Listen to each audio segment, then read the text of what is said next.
Fala galera, tudo bem? Olha só, você já se sentiu espionado ou mesmo teve a impressão de que sua privacidade estava sendo infringida ao acessar plataformas virtuais ou mesmo no seu smartphone? Pois bem, isso é um sentimento e um problema bem comum nos dias atuais, especialmente porque a internet que nós acessamos e utilizamos diariamente, ela é parte de um programa, ela é parte de um tipo de negócio que trabalha justamente com a invasão da nossa intimidade, das nossas informações pessoais. Então esse sentimento não é um mero sentimento, é de fato uma correspondência ali psicológica em relação à situação que nós nos encontramos na atualidade, e fica a questão, né? Como lidar com essa invasão? Quais são os riscos, ou mesmo o que é que nós podemos fazer para lidar com esse tipo de coisa? Muito bem, a primeira referência que eu trago aqui é um documentário bastante conhecido desde 2020 e o título é O Dilema das Redes, dirigido por Jeff Orlonovsky, um documentário que teve uma importância fundamental na difusão dessa informação, dessa consciência social que hoje em dia nós temos em relação às redes sociais, e talvez tenha sido a principal fonte ao esclarecer realmente qual é a lógica existente entre a internet e a nossa privacidade individual. Seja como for, o documentário é preenchido ali de considerações de grandes autoridades do universo virtual que fizeram parte na composição dessa plataforma, essa grande plataforma que é a internet na atualidade, ou pelo menos muitas das principais redes sociais que nós acessamos até hoje, né? Como é o caso do Facebook, o Instagram, o Snapchat e outras páginas. E o documentário trabalha no sentido de esclarecer como a internet que acessamos é um negócio, né? E como tal atende a certos parâmetros que não fogem tanto à regra do mercado em geral, buscar mais lucro. E é por isso que grande parte dos serviços que utilizamos no dia a dia, sobretudo as redes sociais, nós acessamos, seja no nosso computador ou mesmo nos nossos smartphones, e que se apresentam, né, como gratuitas, na verdade elas são pagas. Então, elas são aparentemente gratuitas, mas elas são pagas de alguma forma. E, em regra, nada dentro da economia é gratuito, né? Tudo é minimamente ou de alguma forma pago, patrocinado. Até mesmo as redes televisivas que nós entendemos como sendo públicas, né, como a Globo, a Band, o SBT, elas recebem algum tipo de patrocínio público, né? Elas têm concessões públicas e, portanto, recebem ali recursos que vêm do Estado, né? Ou seja, vem da nossa parte no final das contas. E algo tão complexo e que envolve tecnologia avançada e equipes tão especializadas para administrar essas plataformas, ao exemplo maior do Google, não é isso? Não se manteriam de pé sem investimento e lucro. E da mesma forma, essas plataformas são sim pagas tanto quanto as TVs, as emissoras públicas. E nesse sentido, o sistema de pagamento que se dá dentro da internet, como também dos aplicativos que nós usamos nos smartphones, se dá da seguinte forma. Primeiro, o pagamento dessas plataformas virtuais dá por meio da contratação de serviços de propaganda que aparecem a todo momento na linha do tempo das redes sociais, entre outras possibilidades, né? Então, assim, estou falando aqui só o básico, né, que é o feijão com arroz. Aquelas propagandazinhas que a gente vai vendo ali no Instagram, ou mesmo ao lado, ou mesmo quando essas plataformas apresentam nos dados de pesquisa ali alguns sites que aparecem no início das pesquisas, isso é resultado dessa contratação.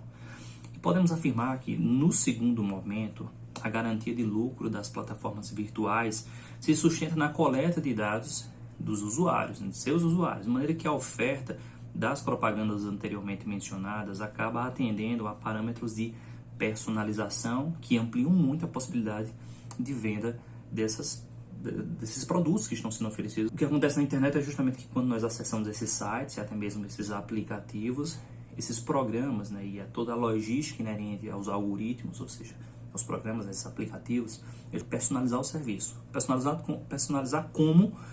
Coletando os nossos dados de maneira que o aplicativo consiga, de alguma maneira, ter uma noção de quem nós somos individualmente. Vamos pegar aqui como exemplo o Instagram, né? Quando você curte uma foto, quando você visualiza alguma imagem, quando você passa mais tempo em um vídeo X ou Y, o aplicativo está fazendo um tipo de hackeamento da nossa personalidade, né? De categorização, de identificação do nosso perfil psicológico, E a partir daí ele pode ir personalizando a oferta de propagandas de acordo com as nossas ideologias ou mesmo vinculações psicológicas, nossas características propriamente ditas. Dessa forma que se dá essa vinculação.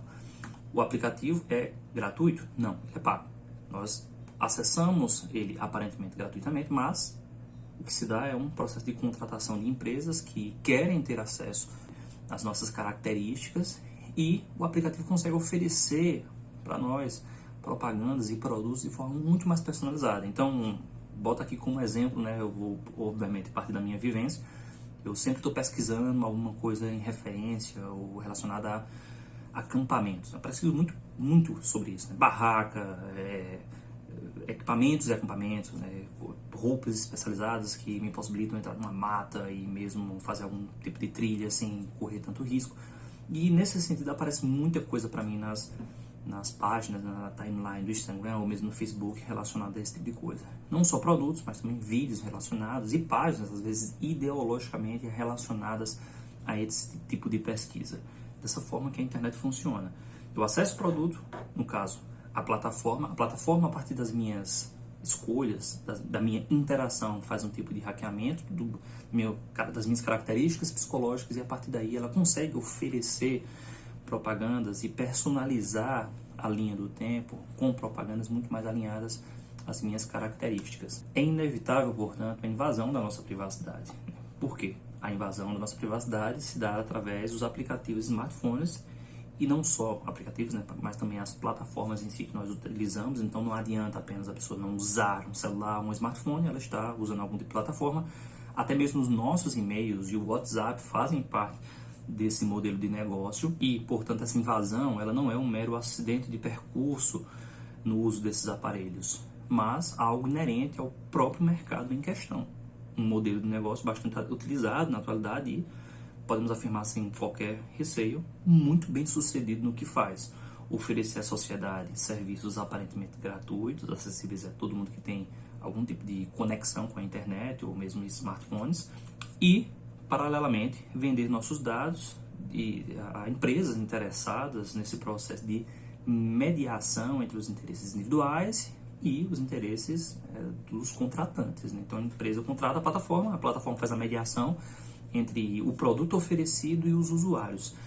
Mas o grande problema desse processo é que a empresa ela vende dados que podem ser muitas vezes utilizados também para além de questões meramente econômicas, né? Como é o caso também de questões políticas, ideológicas e coisas que vão além de uma simples relação de compra e venda.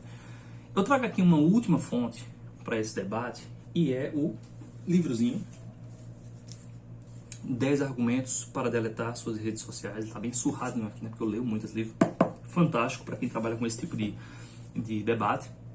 Mas o Jaron Lanier, né, que também faz parte aí do documentário O Dilema das Redes, é uma grande autoridade nesse universo da tecnologia virtual. Inclusive fez parte assim, da elaboração dessas plataformas. E ele é um cara que fala de dentro, né? Ele fala com alguém que tem noção da causa e efeito, né, da problemática inerente a essas redes sociais. E o Lanier, ele vai apresentar ali, ao longo de sua obra, 10 argumentos para que a gente delete as redes sociais, para que a nossa situação se torne um pouco menos delicada diante da problemática. Então a sugestão do Lanier é isso: afaste-se das redes sociais.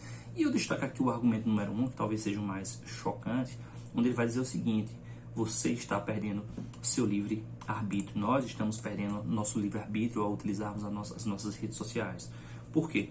Como ele dirá, como ratos em laboratório, através do registro de nossas ações em redes, somos parte de um imenso experimento, no qual empresas, partidos políticos ou difusores de notícias falsas se aproveitam de momentos mais susceptíveis para nos enviar suas mensagens, a fim de nos vender uma ideia, uma mentira, um produto e assim pautar nosso comportamento financeiro, ideológico ou eleitoral. Ou seja, para além de uma mera relação econômica de compra e venda, as redes sociais também estão vendendo esses dados para pessoas não tão bem intencionadas, pessoas poderosas que podem utilizar desses dados para nos manipular eleitoralmente, politicamente, socialmente, em nome de determinadas causas.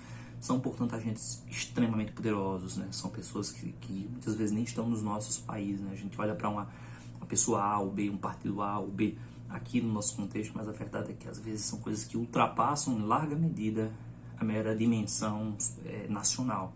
É uma questão, portanto, de geopolítica que precisa ser discutida.